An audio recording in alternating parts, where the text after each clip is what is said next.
The deep state appears to be plotting a coup d'etat against the President of the United States of America.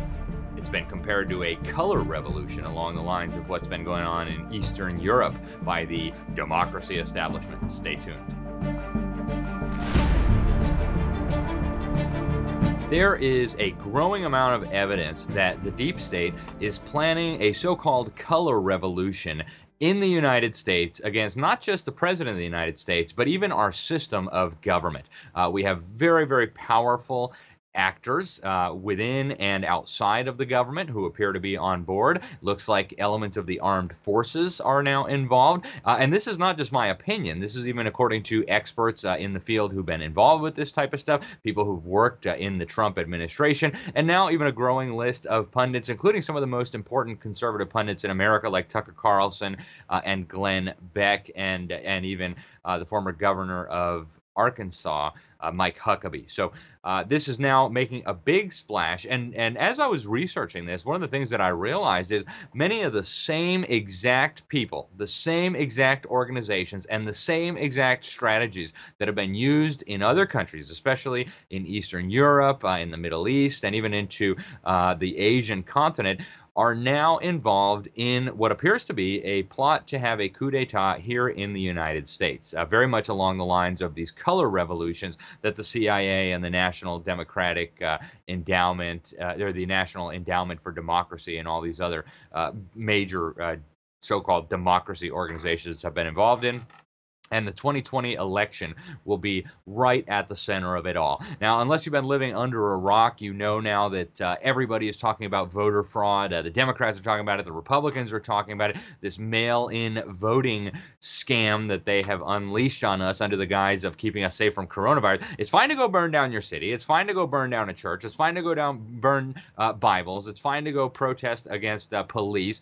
And it's fine to go to Walmart, and it's fine to do all those things. But it's not fine to vote. Apparently, COVID discriminates between when you're voting and when you're shopping at Walmart, and when you're voting and when you are burning down buildings. So anyways, because of coronavirus, supposedly the COVID-1984 virus, people are too scared to go vote, and so now we have to have this vote by mail. And obviously, that is ripe for abuse. Meanwhile, we've got open insubordination by former military officials who are, by the way, prohibited by the Uniform Code of Military Justice from criticizing the current commander-in-chief. They're doing it anyway. We've got this siege of the White House, where all these radical left-wing extremists funded by billionaires in the deep state, we go back and see our episodes, are planning to, have a basically massive protests that'll last for weeks and weeks. And we have a powerful media machine that is obviously trying to overthrow the President of the United States. And so it's clear that no matter what happens in the weeks ahead, chaos is going to continue to grow. And the deep state thrives on chaos. They love chaos because out of chaos, they have this crisis. It gives them the opportunity to do, as Rahm Emanuel, Obama's chief of staff, said, the crisis gives the chance to do things that you couldn't do before. It's also an opportunity that you don't want to waste, is how they view it.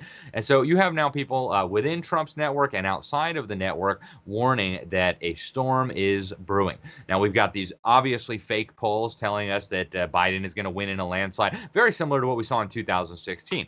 Polls that were so obviously phony that anybody with a brain knew they were fraudulent. We're seeing the exact same thing in this election, where they're saying, oh, Biden's going to win in a landslide and all the rest of it. They're trying to condition the American people to believe that there is no chance that Trump can win a legitimate election. Either he's going to steal the election or he's going to be clobbered. Now, to this color revolution idea. For a little bit of a background, I'll talk about what a color revolution is, and then we'll come back to what this looks like in the United States. Now, the term color revolution refers to these various efforts, many of them successful, to overthrow the governments of certain Eastern European countries, former Soviet governments, and things like that. And we did see some happen in Asia and the Middle East. These were really regime change operations, very often orchestrated by Western operatives from the deep state, very much including the intelligence agencies and these never-ending armies of so-called non-governmental organizations, many of them funded by taxpayer money from the West, many of them funded by people like George Soros, by these deep state foundations that we've talked about. Some of these so-called color revolutions have even been portrayed as anti-communist in nature, but there's more to that story too. We've talked about the fraudulent collapse of communism on this program, on Behind the Deep State. We have defectors from the KGB who revealed what they were planning to do years before it happened. Anatoly Golitsyn, for example, I've got some of his books behind me, New Lies for the Old and the Perestroika Deception. He warned of these phony, fraudulent revolutions that would take place that would appear to overthrow the existing communist government and the communist people, and that really they would stay in control just from behind the scenes. Oftentimes, as I mentioned, these phony color revolutions are funded by the National Endowment for Democracy, and there is a whole group of these people who specialize in these color revolutions. One of them is Obama's former ambassador to Moscow, to Russia, a guy by the name of Michael McFaul, who's a key deep state operative. In fact, he's a member of the Council on Foreign Relations. You should go back and watch our episode on the CFR if you haven't yet. This is probably the premier deep state organization above the surface in the United States today. They tell Hillary Clinton what she should be doing and how she should be thinking about the future. Thank you very much, Richard, and I am delighted to be here in these new headquarters. I have been often to, I guess, the mothership in New York City, but it's good to have an outpost of the Council right here down the street from the State Department. We get a lot of advice from the Council, so this will mean I won't have as far to go to be told what we should be doing and how we should think about the future. Joe Biden, the candidate for 2020, says he works for the president of the Council on Foreign Relations, Richard Haass. I probably should introduce myself to people, everybody. My name is Richard Haass, by the way. I work here at the Council on Foreign Relations. And I work for Richard. And even many Republicans are involved, as we've discussed many times. It's good to be back at the Council on Foreign Relations. As Pete mentioned, I've been a member for a long time and was actually a director for some period of time. I never mentioned that when I was campaigning for re-election back home in Wyoming. So with that background, obviously the Council on Foreign Relations is a very, very powerful organization, probably deep state headquarters in the United States. And this Michael McFaul, who's a member, and we'll talk about some other members of the CFR too, he has been crucial in a lot of these color revolutions. He identified 7 traits that you have in these color revolutions, and what you'll see is they bear a lot in common with what we're seeing now. One of them is that you have an unpopular incumbent. Now, I wouldn't say Trump is unpopular per se, although the media has tried to create that impression in many parts of the country, and I've been traveling all over America. Trump is extraordinarily popular. In fact, in my whole life, I've never seen the kind of enthusiasm that I see for President Trump, for any candidate. I mean, maybe it was like that for Reagan, before I was born, but in my lifetime, I've never seen anything like what I'm seeing for Trump. So whether Trump is an unpopular incumbent or not, I'd leave that to you, dear viewer, to decide. I think the media is lying, but be that as it may. You also have an organized effort to discredit the election results by the media. And we'll come back to this. There's a crucial organization funded by George Soros that's involved in this. You have mobilization of large numbers of protesters, which, I don't have to tell you. We've been talking about Black Lives Matter, Antifa, the Sunrise Movement, all these organizations, Freedom Road, Socialist Organization, the Communist Party, all these rent-a mobs, the Revolutionary Communist Party, USA, they're all out there in the streets protesting against President Trump. You've got divisions among supporters of the intended target, in this case, President Trump, and there are divisions among Trump supporters, right? You have the Christian conservatives, you have, the pro-military, pro-police. You have the social conservatives. You have the libertarians. In some cases, have even joined the Trump bandwagon. So there are divisions within Trump's movement. It's certainly not monolithic. And so what we see is all of these elements of a color revolution are present in the United States. Now, McFaul, the man I mentioned, seems to be right at the center of this effort for a color revolution. Just not too long ago, in September, he wrote on Twitter that Trump has lost the the intelligence community, he's lost the State Department, and he's lost the military. Then he says, how can he continue to serve as our commander-in-chief? Now, if that doesn't sound like somebody plotting a coup, I don't know what does. He, of course, quickly deleted that tweet after it came out, but more than a few analysts have looked at this and said, hey, this is evidence that these people are plotting a coup d'etat. So let's go back and talk a little bit about this organization that I believe is at the center of this color revolution. It's not just me saying this. Many other analysts have pointed this out. But you have this thing called the Transition Integrity Project. It's weird so-called bipartisan network. Really, bipartisan is a misnomer. There are no pro-Trump people there, and the Republican Party is massively pro-Trump, depending on what polls you believe. At least 90, maybe more of the 90% of the Republican Party is very, very enthusiastic and very supportive of the President of the United States. But so you had a bunch of never Trump Republicans and even more establishment Democrats. Now, this Transition Integrity Project has got George Soros's fingerprints all over it, from the funding, from the individuals involved. I mean, all over. This is a George Soros operation. And they have been wargaming various scenarios for the 2020 election. The goal of these wargame scenarios is very clear: making sure Trump leaves the White House no matter what, even if it means a, quote, street fight to make sure that Biden ends up getting put into power. Now, this Transition Integrity Project includes very prominent people like the disgraced former Obama bigwig and Clinton bigwig John Podesta of spirit cooking fame. If you don't remember John Podesta, very, very powerful leftist. He served as chief of staff to President Clinton. He actually was the chair of Hillary Clinton's presidential campaign. He was a very important player in the Obama administration. And of course, we found out from WikiLeaks that he was invited to go to this spirit cooking party with Marina Abramovich, the 666 weirdo who is spirit cooking. If you don't remember, they put a bunch of body fluids together and then they paint weird slogans on the wall and they summon spiritual entities and all the rest of it. Very weird stuff the elites are into. And Podesta is a big part of this Transition Integrity Project. Now, one of the things that they are doing is promoting the idea that states can ignore voters and send Biden electors to the Electoral College. They've called for the big technology companies, the social media companies, to censor information that discredits their narrative, especially if Trump or Trump's people are suggesting that he won the election. That's not going to be allowed. They're also urging revolutionary Marxist groups to go out in the streets and raise hell. There's so much here. Now, the founder, well, one of the founders of this group is a guy called Nils Gilman. He is the vice president of the Communist Chinese Party-linked Berggruen Institute. He recently made headlines. We covered this over at the New American because he called for the actual execution of one of Trump's national security people, Michael Anton, who also has been talking about this color revolution plot. This weirdo from the Transition Integrity Project has suggested that Michael Anton is the equivalent of a Nazi war criminal and should be executed. True story. Seriously. Now, analysts who've looked at this said this is exactly the type of thing that we can expect if these coup plotters succeed. They quite literally hope to execute their opponents. It's not something new among the far left, but it is now coming out on the surface more and more. Now, a lot of the bigwigs from the Democratic Party appear to be totally on board with this agenda. You have, for example, Hillary Clinton saying that Joe Biden should not concede the election under any circumstances, right? That's a pretty weird thing to say.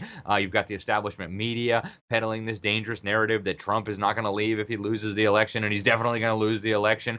You've got top current and former military officials associated with the deep state who are openly discussing intervention by the armed forces in the political process here. And so I want to walk through the four scenarios that the Transition Integrity Project came up with, because I think it'll give a lot of insight into what they're planning here. Now, the first scenario, you have Biden winning a clear victory in the popular vote and in the Electoral College. Trump complains that there's vote fraud, and there almost certainly will be vote fraud, but Trump does end up leaving without issue. That's the first scenario and the most peaceful. Scenario number two is that Biden gets a narrow victory. Trump claims that there is massive voter fraud, which of course we know there's going to be, and that leads to protests and violence in the streets. And eventually the Secret Service ends up escorting Trump out of the White House.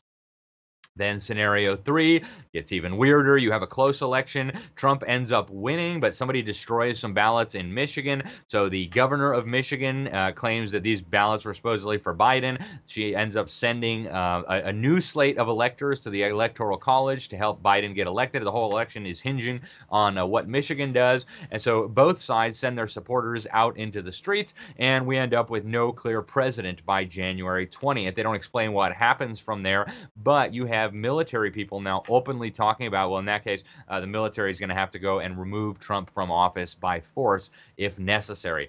Then in the fourth scenario, it's the only one where Trump gets a victory. Trump does get a victory in the election, but Biden wins the popular vote, and so we get this massive unrest, and Biden starts demanding all kinds of concessions from Trump that would basically eliminate America as we have known it. This includes eliminating the Electoral College, which protects the smaller states and the American people from being ruled by the vote fraud con artists in California, New York, and Illinois, who would quite literally run this country at every election if we didn't have a system like the Electoral College. They want to make the District of Criminals, the District of Columbia into a state. They want to make Puerto Rico into a state. They want to turn California into 5 states for the purpose of getting a whole bunch of new Democrat senators in the U.S. Senate. And if they don't get their way, the West Coast, Oregon, California, and Washington State threaten to secede from the Union. So anyways, they go through all that, and I've talked to a few people who think this is going to be a likely scenario. They think Trump is probably going to win the election in a landslide despite all the vote fraud, but that they will try to get these concessions that would really fundamentally transform America and would ensure that no Republican will ever win a national presidential election again, at least under the current situation as it exists now. And so under this scenario number 4, there is no clear president on January 20th, and they say it's not clear what the military will do. Very, very dangerous stuff that these people are talking about, that these people are planning. I'm hoping that there are some investigations going on at the national level about this, but unfortunately, the deep state's fingerprints are all over this, and that makes it very difficult for the federal government to take action against these kinds of subversive plots. Now, we have key individuals associated with the Transition Integrity Project already psychologically conditioning the American people to try to accept their subversive coup attempt. One of the key people in the Transition Integrity Project is Rosa Brooks, who's a very close associate of George Soros, has been for many years. So she wrote this screed in the anti-Trump propaganda factory known as the Washington Post, owned by deep state billionaire Jeff Bezos of Amazon, regular attendee at Bilderberg, big-time deep state operative. And the headline kind of gives it away, right? What's the worst that could happen? The election will likely spark violence and a constitutional crisis, right? They're grooming us for the idea that we're going to have a constitutional crisis and violence, because out of that, they hope they're going to get their way. Now, if you read this, she actually concludes with, if things go as badly as our exercises suggest they might, a sustained nonviolent protest may be America's best and final hope. So Brooks is also warning that if the Department of Justice decides to investigate the massive vote fraud that everybody is expecting, that means that this is an illegitimate president. He's trying to, stay in power against the wishes of voters, and so clearly Trump is illegitimate, and that justifies the coup that they're going to try to run, right? In other words, if the administration tries to prevent vote fraud by the coup plotters, it justifies all of the violence and protests and actions by the coup plotters. Cracking down on the violence of the coup plotters is also evidence that Trump is a dictator and that the coup is justified. Do you see how this works? You're darned if you do, and you're darned if you don't, right? Alongside all of that, these people are now talking about deploying the military against the President of the United States amid the chaos of mail-in voting, right? We are not going to have a winner on election night. They've already told us, right? They've already prepared us for the idea that Trump is going to win in a landslide on election night, but then, all these magical mail-in ballots for Biden supporters are being found, and looks like Biden actually won. So now you have people like Biden, you have people like Al Gore, you have many other prominent individuals already floating the idea that the military is going to have to go in and remove Trump from the White House by force. You even have retired military people talking about this. Lieutenant Colonel John Nagel and Lieutenant Colonel Paul Yingling, both of whom are retired, they wrote an open letter to the Joint Chiefs of Staff Chairman, General Mark Milley, saying that he needs to be ready to give the order to use military force to remove President Trump from the White House if he doesn't leave when they tell him to. Now, unfortunately for President Trump, even at the highest levels of his administration, the deep state has its swamp creature agents. Let me give you an example, and this is true with a lot of the color revolutions, right? They've got their agents high up in the governments that are being targeted, and when the hammer drops, the agents come out of the woodwork and make themselves known. Well, one of these, I suspect, is going to be Secretary of Defense Mark Esper. Trump's last Secretary of Defense, General Mattis, was terrible. We warned that he was terrible before he even was put into power. Of course, he was very much involved in all these deep state organizations, and surprise, he stabbed Trump in the back, literally shoved the knife in there, and now is just blatantly trying to undermine his administration. Well, Mark Esper, the current Secretary of Defense, is also a member of the Council on Foreign Relations that we talked about earlier, right? Esper has also, in public, suggested, he didn't say it explicitly, but he made it as clear as he could without saying it explicitly, that he would defy any orders from the president to put down an insurrection if the Insurrection Act were to be invoked. This is incredibly dangerous. Now, we also, alongside the military, have the intelligence community involved. We've got really senior former government people saying this, right? One of the highest levels, one of the highest officials in Ronald Reagan's Treasury Department, Paul Craig Roberts, said that the CIA is at the center of this. Obviously, he says they're very experienced at color revolutions, and they are right smack at the center of this coup attempt. He said we should expect massive levels of violence from Antifa and Black Lives Matter, and that the CIA will make certain that the violence is well funded. Okay, so these people have big plans. They are playing with fire here. And if this doesn't go well, this could literally be the end of America, folks. If it does go well, it could be the end of America, folks. I'm just trying to emphasize how serious this is. Now, one of the key individuals involved in all this is still, as I mentioned, deep state coup people all up in the government, is a guy by the name of George Kent. He is a longtime U.S. State Department bureaucrat. He hates Trump. In fact, he was one of the key people in the impeachment attempt. But unlike many of the other coup plotters who were removed after the impeachment attempt failed, this guy got a promotion. Okay, now he is a very senior official at the State Department, ironically overseeing a lot of the color revolution shenanigans going on in Eastern Europe. He's got a lot of experience in color revolutions and regime change operations in Eastern Europe and Eurasia.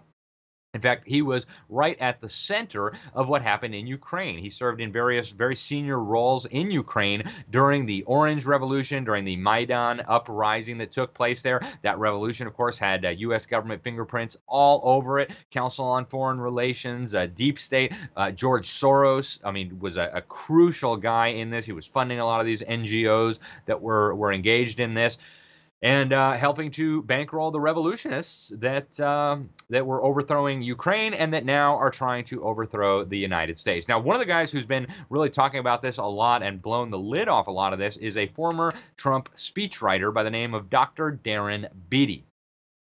He has written a series that's ongoing. I encourage you to check this out. It's a very popular conservative alternative to the increasingly left-wing anti-Trump smear machine known as the Drudge Report. I want to give you some quotes here from his writing because he really has hit the nail on the head here. He says, what is relevant in Ukraine's example is that the State Department preferred candidate did not win, and the State Department, with the help of its constellation of friendly NGOs, helped facilitate the overthrow of Ukrainian President Viktor Yanukovych, right?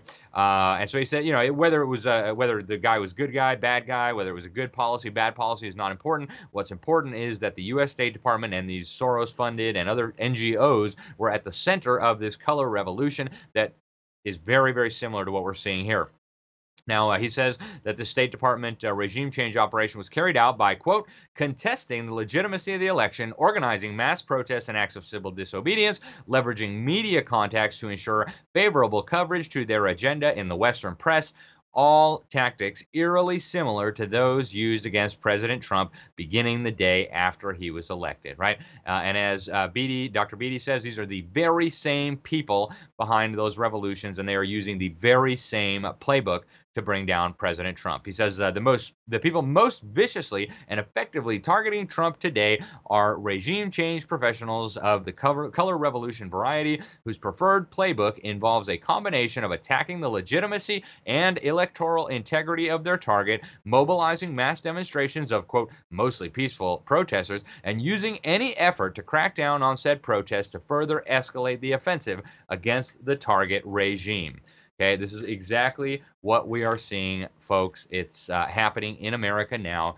One of the key people involved in this that Dr. Beatty brings out is Obama's former ethics czar, a guy by the name of Norm Eisen. Now, he has been foaming at the mouth to get rid of Trump since he was elected president. And interestingly, Eisen actually wrote the actual go-to manual on color revolutions. And it's called The Playbook, and it is being followed in America to a T.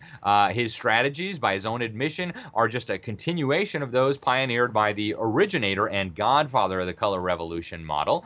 And here, Beatty goes on to say, it would not be an exaggeration to say that regime change professionals such as Eisen simply decided to turn the same playbook against Trump that they have done countless times when foreign leaders are elected overseas that they don't like and want to remove via extra democratic means. Okay, that's from Dr. Beatty, former speechwriter for Trump, former professor at Duke University. And he says, make no mistake, the color revolution has nothing to do with democracy in any meaningful sense and everything to do with the ruling class ensuring that the people will never have the power to meddle in their own elections again.